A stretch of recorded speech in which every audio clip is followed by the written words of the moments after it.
The smell of fresh coffee drifted through the small-town diner, mingling with the soft hum of morning chatter. It was the kind of place where regulars came in before sunrise, and the waitress knew their orders by heart, except today, something felt off. A man in a simple flannel shirt and worn jeans walked in, his hair damp from the drizzle outside. He looked like someone who might have stopped in after fixing a fence or running errands in the rain, not the kind of customer who would attract much attention. But there was something in his eyes, calm, watchful, as though he was taking in every detail of the place. "Sit wherever you like," a voice called from behind the counter. The man nodded and slid into a booth near the window. He glanced at the laminated menu but didn't seem to be reading it. Instead, he studied the chipped paint on the walls, the worn leather seats, and the way the lone waitress rushed from table to table, her jaw tight and her steps quick. Her name tag read Melissa. She was in her early 30s, with chestnut hair tied up in a messy bun and eyes that hinted she'd been awake far too long. She walked over to his table without a smile, pen in hand. "What'll it be?" she asked, not even looking at him as she scribbled something on her pad. The man hesitated. "I was wondering if you could recommend. Coffee's strong today, pancakes are decent, and the eggs are eggs," she interrupted, still not looking up. "Just, pick something." A couple at the next table glanced over, eyebrows raised at her tone. The man at the booth didn't react. He simply said, "Coffee. And the breakfast special, please." Melissa scribbled quickly and walked off without another word. He watched her move around the diner, noting how she plastered on a smile for some customers but barely glanced at others. She laughed at a joke from one man in a suit but rolled her eyes when an elderly woman asked for an extra napkin. When she returned with his coffee, she set it down with a small thud. "Anything else?" He gave her a polite smile. "No, thank you." The coffee was hot and bitter, the way diner coffee often was, but he didn't seem to mind. He sipped slowly, still watching Melissa. She noticed. "Something wrong with your order?" "Not at all," he said calmly. "I was just observing." "Observing what?" she asked, a hint of annoyance in her voice. "How you handle your customers," he replied. She frowned. "Well, forgive me if I'm not exactly in the mood to roll out a red carpet for everyone. It's been a long morning." He didn't respond right away, just nodded slightly. "I understand." What Melissa didn't know, what no one in the diner knew, was that the man sitting in that booth wasn't just another customer. His name was Daniel Mercer, and he was the silent owner of this diner. Years ago, he had made his fortune in commercial real estate and purchased the place not for profit, but to preserve a piece of his childhood. He had hired a local manager to run it and kept his ownership quiet, preferring to drop in unannounced a few times a year to see how things were going. And this visit was already telling him more than he expected. The breakfast came, and Melissa slid the plate in front of him with the same mechanical motion she'd given every other customer that morning. He thanked her again. She didn't reply. A few minutes later, an older man at the counter asked for his check, and Melissa, distracted, brought him the wrong bill. When he pointed it out, she sighed loudly and muttered, "Guess I can't do anything right today." Daniel watched the older customer's face fall. He stepped in quietly. "It happens to all of us," he told the man kindly. "No harm done." Melissa glanced at Daniel sharply, as if she didn't appreciate the interference. By the time he finished his meal, the morning rush had slowed. He waited until Melissa passed by again. "Do you enjoy working here?" he asked. She gave him a skeptical look. "It's a job. Pays the bills." "Why?" He studied her expression for a moment. "Because it doesn't seem like you're happy here." Her lips pressed into a thin line. "Look, no offense, but you don't know me. You don't know what kind of morning I've had. And honestly, I don't have time to give every single customer a sunshine and rainbows performance." He nodded slowly, finishing the last sip of his coffee. "I see. Well, thank you for the service." Melissa gave a curt nod and walked away. As Daniel left the diner, he paused at the door, looking back at the counter, the tables, and the tired waitress who didn't realize her entire day, and possibly her job, was about to change. Because Daniel Mercer wasn't leaving town anytime soon. And he wasn't just a customer. He was the boss.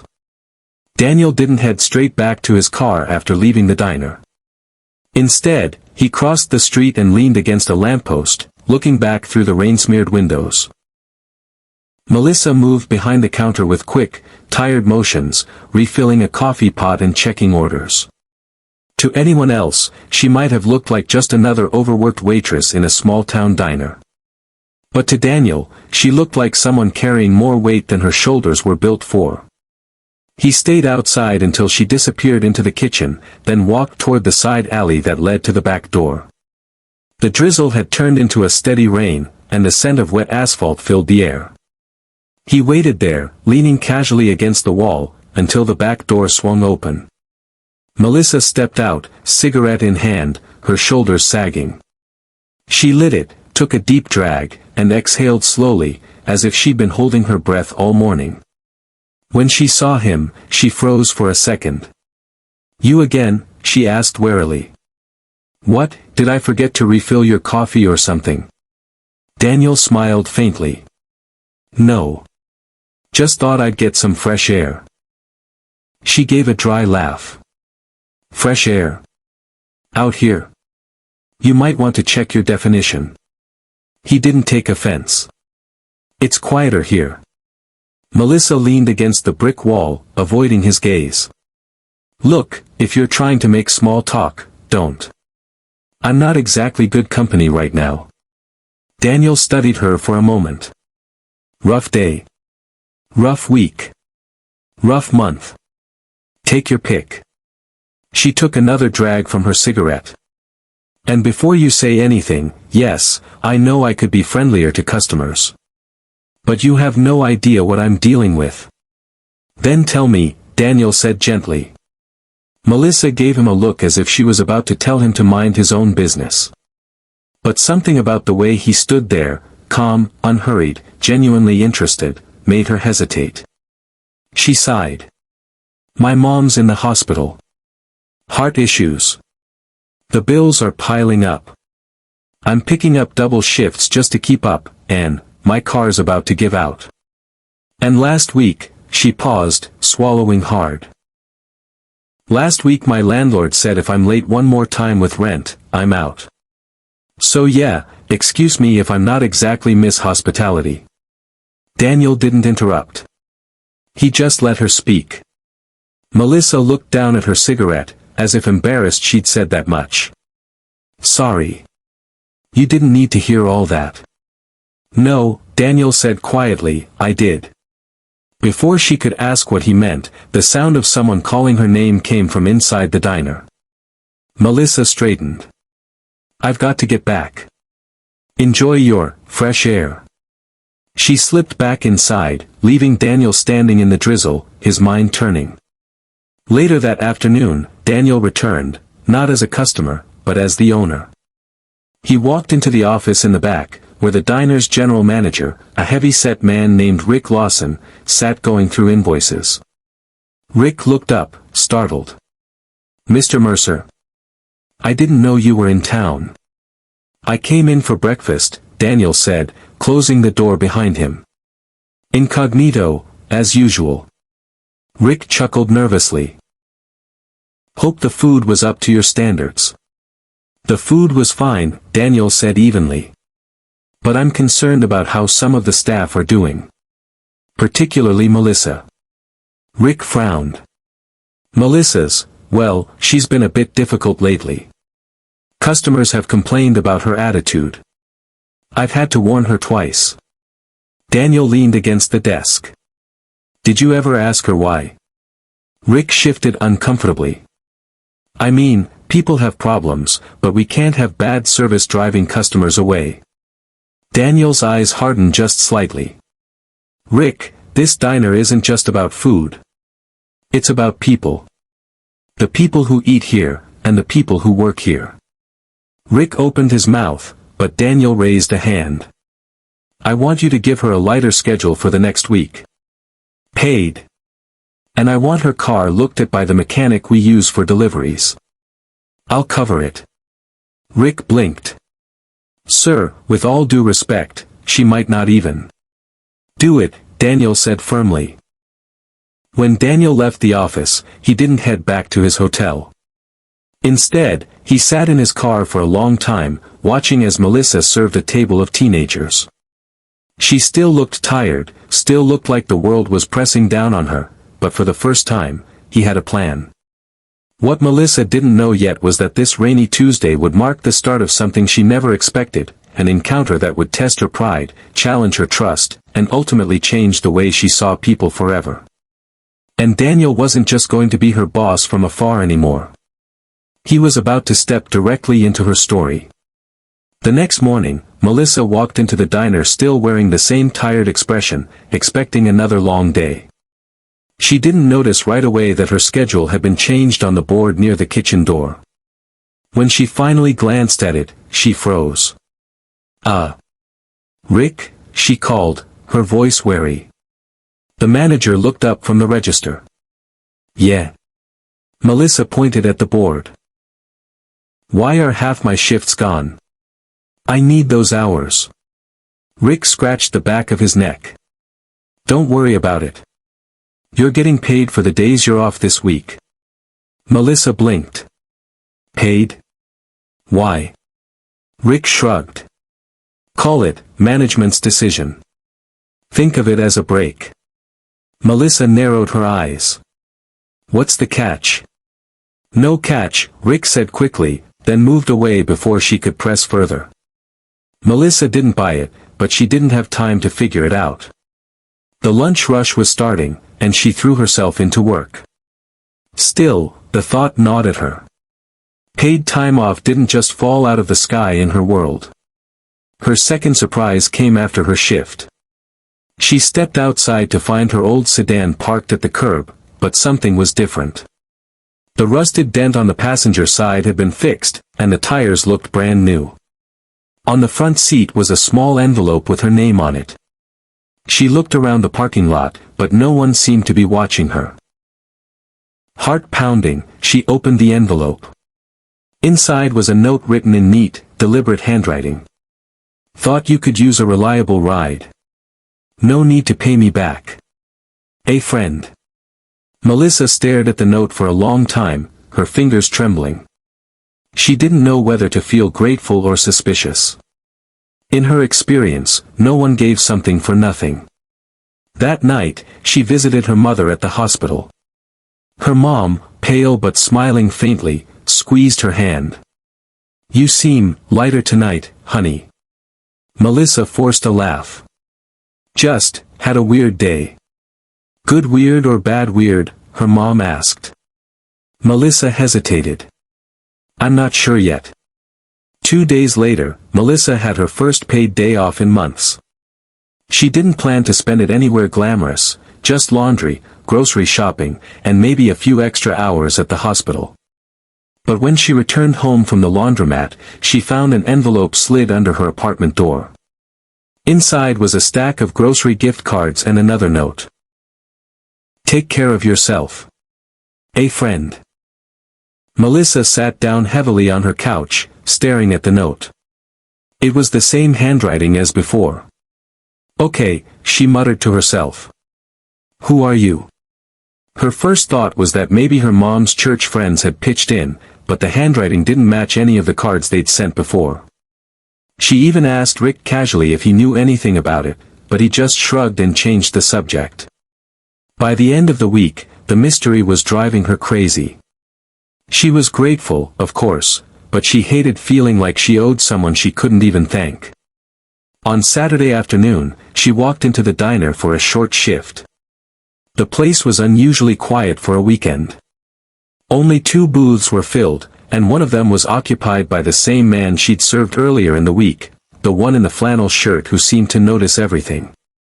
He was reading a newspaper, sipping coffee like he had all the time in the world. When she approached, he looked up and smiled. Melissa, he said warmly, as if they were old acquaintances. She hesitated. Daniel, right? You're back. I am, he said, folding the newspaper neatly. I was hoping I might get your section. Something in his tone made her uneasy, not threatening, but knowing. She poured his coffee in silence, then asked, You always hang around small-town diners, or just this one? Daniel's smile didn't fade. Only the ones I care about. Melissa raised an eyebrow. You care about this place?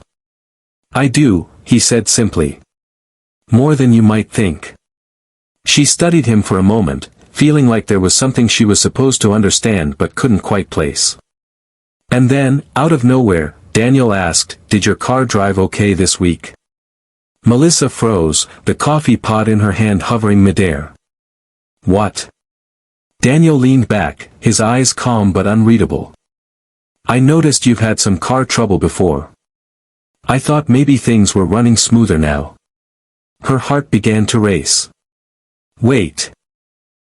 That was you? He didn't answer right away, just sipped his coffee, watching her reaction. Melissa set the coffee pot down slowly. Why? Why would you?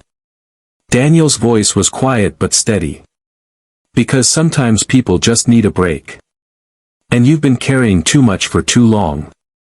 Melissa stared at him, stunned. I don't even know you. His smile softened. You will. Melissa stood frozen beside the booth, her mind spinning. Part of her wanted to thank him, another part wanted to tell him to stay out of her business. You can't just fix people's cars and drop off gift cards like it's nothing, she said finally, her voice sharper than she intended. Daniel didn't flinch. Why not? Because it makes me feel like I can't take care of myself. He nodded slowly, as if he understood. And maybe that's the point. Maybe you don't have to do it all alone. Melissa crossed her arms, suddenly feeling exposed. Look, I appreciate it, really, but I can't accept charity. Daniel set down his coffee cup and leaned forward slightly. Melissa, this isn't charity. It's an investment. In what? She asked, skeptical. In people, he said simply. In this place. In you. She frowned. I don't follow. Daniel reached into his jacket and pulled out a worn leather wallet. From it, he slid a sleek black business card across the table. Melissa picked it up and read the name, Daniel Mercer, owner, Mercer Holdings. Beneath that was a small logo she'd seen before, printed on the diner's supply invoices. She looked up sharply. Mercer. You're the owner, Daniel finished. Of this diner. And a few others. Her breath caught in her throat. Wait, so when you came in the other day? I came in as a customer, Daniel said, because I wanted to see how things were going here without the filter of reports and numbers.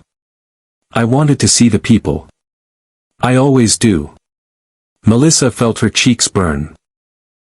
She remembered every curt answer she'd given him, every moment she'd barely looked at him. So you've been watching me? Not watching, Daniel said gently. Observing. Trying to understand why someone who clearly works hard, who's clearly capable, seems so unhappy here. Melissa looked away, embarrassed and a little angry. Well, now you know. I've got problems, just like everyone else. Yes, Daniel said. But not everyone else has the weight you've been carrying. And not everyone else handles it as well as you have. She let out a bitter laugh. Handles it well? You saw me. I was rude. I was short with customers. And you still showed up, Daniel said. Day after day. That matters.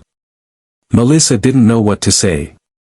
She sat down across from him without asking, the card still in her hand. So what now?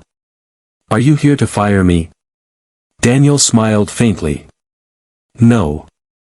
I'm here to help you get back to the person you are when life isn't trying to knock you down. She studied him for a long moment. Why? Daniel's eyes softened. Because I know what it's like to be drowning and feel like no one notices. And I know how much it matters when someone finally does. For a moment, the diner's hum seemed far away. Melissa swallowed hard, her throat tight. She wanted to tell him to back off, to let her fight her own battles, but another part of her, a quieter part, felt something it hadn't in a long time. Relief. Daniel stood, leaving a generous tip on the table. I'll see you around, Melissa. She watched him walk toward the door, still trying to make sense of what had just happened. What she didn't realize was that Daniel's involvement wasn't ending here. It was only just beginning, and the next few weeks would test not only her trust in him, but also her trust in herself. The following week unfolded differently than any week Melissa could remember. For the first time in months, she wasn't dragging herself from one double shift to the next. With Daniel's unexpected intervention, she had 2 full days off, paid, something she would have laughed at as impossible just a month ago. She spent one of those days sitting beside her mother in the hospital, actually talking instead of checking the clock every few minutes. Her mother noticed immediately. You're smiling more, she said, adjusting her blanket. Who's the reason? Melissa rolled her eyes. No one. Just, things are a little easier this week. But in truth, she was thinking of Daniel Mercer. She still didn't fully understand why a millionaire with no reason to care had stepped into her life. The cynic in her whispered that there had to be some hidden motive. The other voice, the one she barely trusted anymore, hoped maybe kindness was still real.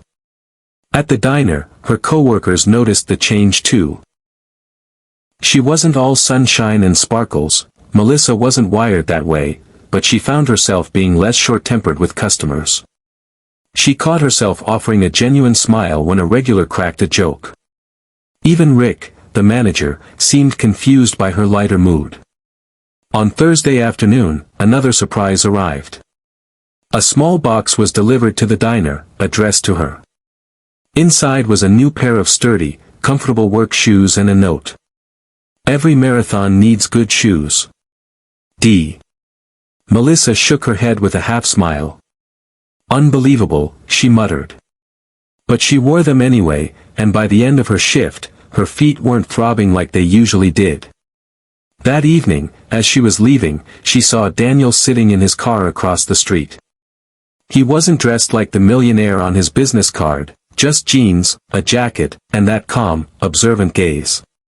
She walked over, leaning against his rolled-down window. Do you always lurk outside diners, or just the ones you own? He smiled. Just making sure my investment is doing okay. Melissa gave him a look. You make me sound like a stock portfolio. Not a stock, Daniel said. More like, a story. One I want to see play out. She shook her head. You're a strange man, Daniel Mercer. I've been called worse, he said lightly. Then, more seriously, Melissa, what's your end game? What are you working toward? The question caught her off guard. End game? Yes. If all the bills were paid, if your mom was healthy, if you weren't worrying about the next paycheck, what would you want for yourself? Melissa was silent for a long time. No one had asked her that in years. I used to want to study nursing, she admitted finally. Started community college for it. But then my dad died, and I had to work full-time. Life got in the way. Daniel nodded thoughtfully. And if life stopped getting in the way? Melissa laughed, shaking her head. That's not how life works. Sometimes, Daniel said, it does. If someone's willing to help move the obstacles. She eyed him suspiciously. You're talking about yourself, aren't you? Maybe. Melissa stepped back from his car, feeling a mixture of gratitude and unease. Careful, Daniel. I'm not someone you can just fix. His gaze held hers. I'm not trying to fix you. I'm trying to give you the room to remember who you are. As she walked away, Melissa realized something unsettling. She wanted to believe him. And deep down, she wondered if maybe, just maybe, this stranger in a flannel shirt could change the course of her life. The next Monday morning, Melissa walked into the diner expecting another routine day. Instead, Rick waved her toward the back office. "What now?" she muttered, wiping her hands on her apron as she stepped inside. Rick was sitting behind the desk, looking oddly formal. On the desk in front of him was a plain white envelope. "This came for you," he said. Melissa frowned, picking it up. "From who?" Rick shrugged. "Delivery guy didn't say. Just told me to make sure you got it." She tore it open and pulled out a single sheet of paper. At the top was the letterhead of the local community college. Her eyes scanned the words, and her breath caught. It was an acceptance letter, into the nursing program she'd abandoned years ago. The letter confirmed her enrollment for the upcoming semester, with all tuition and fees paid in full. At the bottom, in familiar handwriting, was a note. "Doors don't open by themselves. Sometimes someone has to turn the handle for you. D." Melissa dropped into the chair, her hands shaking. "What is this?" she whispered, more to herself than to Rick. Rick leaned back. "Looks like someone's giving you a shot." Her first instinct was to march outside and find Daniel. Her second instinct, louder, sharper, was fear. Nursing school meant quitting at least one of her jobs, maybe both. It meant risking stability for something uncertain. She couldn't afford to gamble, not with her mom's health and the bills stacked on her counter. That evening, she spotted Daniel sitting at his usual booth. She didn't even bother with pleasantries, she slid into the seat across from him, the letter in her hand. "This is insane," she said, dropping it onto the table. "You can't just rearrange my life like this." Daniel looked at the letter, then back at her. "I didn't rearrange it. I just offered you a path you said you wanted." "I can't do this," Melissa said, shaking her head. "I can't quit work to go back to school." "You could," Daniel said calmly. "If someone covered the gaps until you were on your feet." She stared at him. "You're talking about paying my bills, aren't you?" "I'm talking about investing in your future," he corrected. "You have the ability. You just need the time and the space." Melissa leaned back, her chest tight. "Why me? You could walk into 100 diners and find 100 people who need help." Daniel's voice softened. "Because I saw myself in you. Years ago, I was drowning too. Someone threw me a rope. Now it's my turn to throw one to someone else." For a long moment, Melissa couldn't speak. The offer was overwhelming, terrifying. It meant trusting a man she barely knew with her future, and maybe with her pride. Finally, she said quietly, "What if I fail?" Daniel smiled faintly. "Then you fail trying for something you care about. Which is still better than never trying at all." She looked down at the letter again. Her whole body felt caught between the safety of the life she knew and the wild, dizzy possibility of something better. She didn't give him an answer that night. But as she walked home under the streetlights, the envelope clutched in her hand, Melissa knew one thing for certain: her life could no longer go back to the way it was before Daniel Mercer walked into that diner. The letter stayed on Melissa's kitchen table for 3 days. Every time she passed it, she felt the same knot tighten in her stomach. She'd pick it up, read it again, and then set it back down like it was something fragile she wasn't ready to handle. On the 4th day, she found herself at the hospital again, sitting beside her mom. The steady beep of the heart monitor filled the silence between them. "You've been quiet," her mom said, studying her face. Melissa hesitated. "I got an offer. To go back to school. Nursing school." Her mom's eyes lit up, but Melissa quickly added, "It's paid for. All of it. And someone offered to help cover bills while I'm in the program." Her mom tilted her head. "That someone wouldn't happen to be the man you've been pretending not to talk about?" Melissa sighed. It's complicated. I don't even know him that well. And I hate feeling like I can't stand on my own 2 feet. Her mom reached for her hand. Melissa, standing on your own doesn't mean refusing a hand when one is offered.